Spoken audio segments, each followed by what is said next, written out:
Right, what's the best catapult bands? Something that we get asked all the time as shooters. What bands do you use? What's the best bands? Well, in this video I want to show you exactly what bands that I prefer and what I think is best.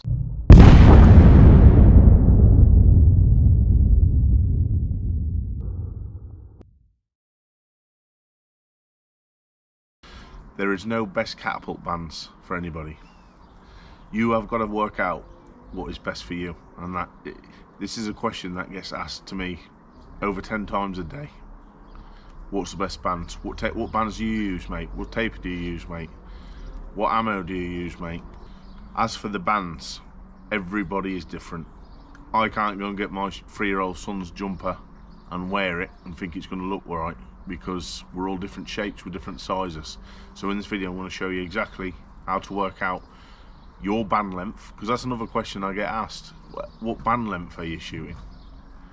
My arms could be twice as long as what your arms are. Yours could be twice as long as what mine are. But I'm going to show you now how to work out your band length. Right, we're going to start in the beginning. So in the beginning, number one is band length. And how to work out what your perfect band length is that suits you is you need a tape measure. Frame in this hand, so where you'd hold your frame, you hold the tape, and then back to here, and then whatever this is here, that measurement, is your draw length.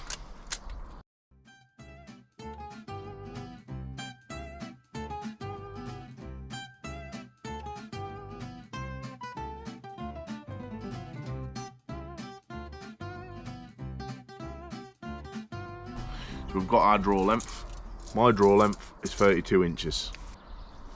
And you're going to take that number and you're going to divide it by 5.5.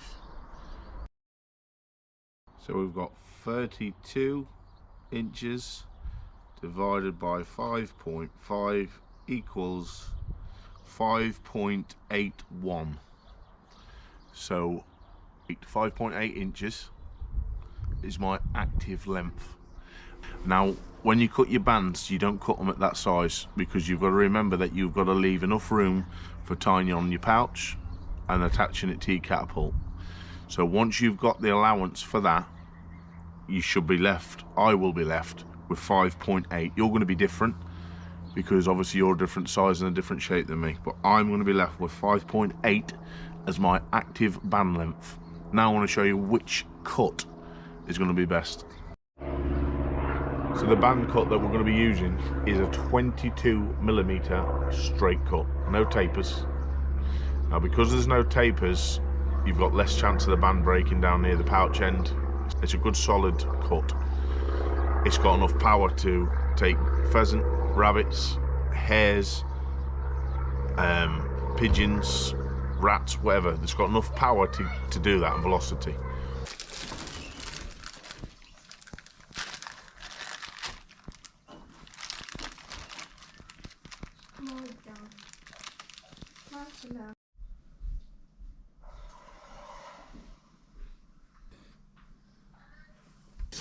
We've got our 5.8, which leaves us just about on that line. So let's just, for the sake of science, stay there. So this is now my active draw length.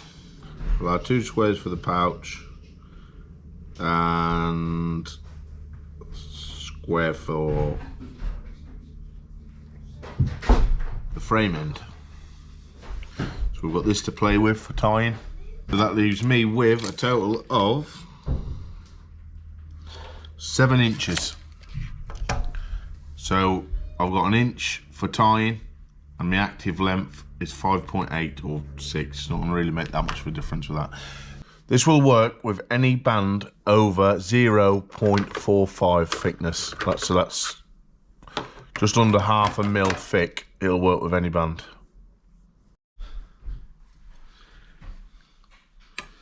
So roll out your bands,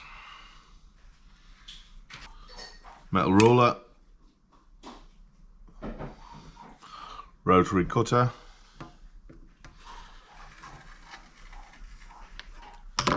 then we need to measure 22mm.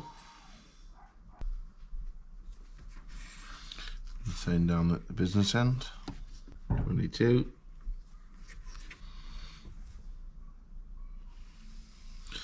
This cut will work with any band,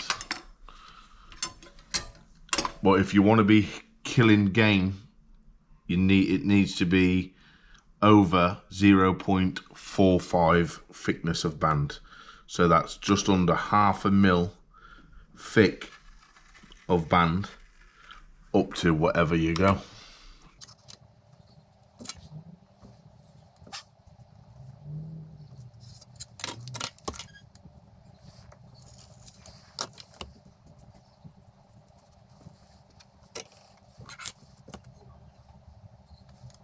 It's also got enough accuracy for pinpoint accuracy. You'll be able to cut cards. I've cut cards, you see them in my videos. I've cut cards, I've hit lighters, I've blew candles out.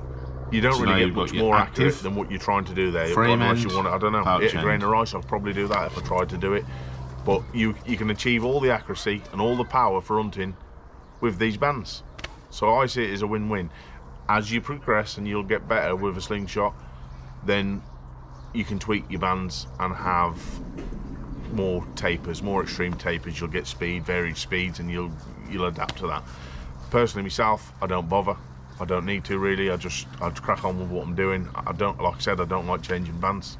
I can go to a shoot. I was shooting tapers before. I'd go to a tournament and I'd have to change my bands 2 or 3 times during that tournament. Now I can go to 2 or 3 tournaments without changing my bands, plus the practice in between. You don't want no better than that, do you?